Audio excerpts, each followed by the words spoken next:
Hi, today we are next to a BMW 1 Series and we are going to replace the rear wiper motor. I already have the replacement over here. It's a simple installation, 3 bolts, 1 connector and the washer fluid line that goes over here.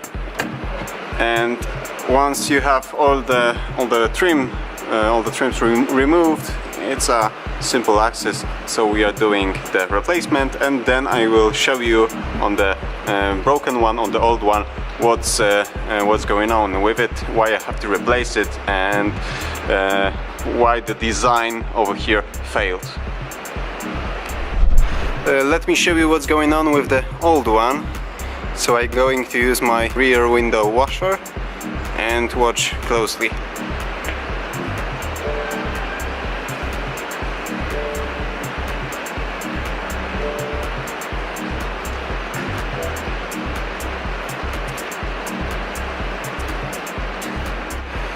So the whole thing is soaking wet, and let's replace it, let's put it back together, and then I will tell you what exactly happened and why it's like that.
So my issue was that the rear wiper got stuck in the middle of the movement, just in the middle of the rear window. The wiper got stuck and it would not move either way.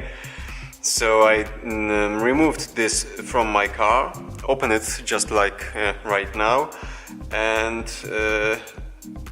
I removed this part of the mechanism. Here is the electrical motor. You have some gear over here. This green gear moves, and each rotation is the full wiper movement to the side and back to the parked position. When this starts to leak, it leaks out your washer fluid inside the mechanism. It can get stuck, or it can leak over here. Either way, inside this line there's rust, and this rust causes friction to the arm movement, and this friction is slowly getting worse and worse, and one day it will get stuck. Okay, so I removed this part, removed the rust that was over here, caused by the washer fluid, most likely, or some other leak into this element. Water comes here, and this rusts, and it gets stuck. So I removed this rust. The mechanism was working again, but after putting it back together, I was not able to make it sealed enough, so there are no leaks. As you saw a few minutes ago, whole assembly is leaking fluid, and it would most likely, after a few uses, cause the same problem over and over again. So I replaced the whole part. This is most likely a design fault, and BMW insisted, I believe that the BMW insisted to have the rear window sprinkler over here in the mechanism itself, and not somewhere next to the third brake light. So they wanted to make the rear of the car clean, but the mechanism is causing some other issues, some other faults that are pain in the ass, just to be clear. Since I cannot make this sealed again, this is pretty much garbage, so I will throw it out and just hope that the new mechanism will work correctly. Okay, that's it. Thank you for watching. Give me thumbs up if this tutorial helped you, and check my other videos about BMW, other cars, and see you soon.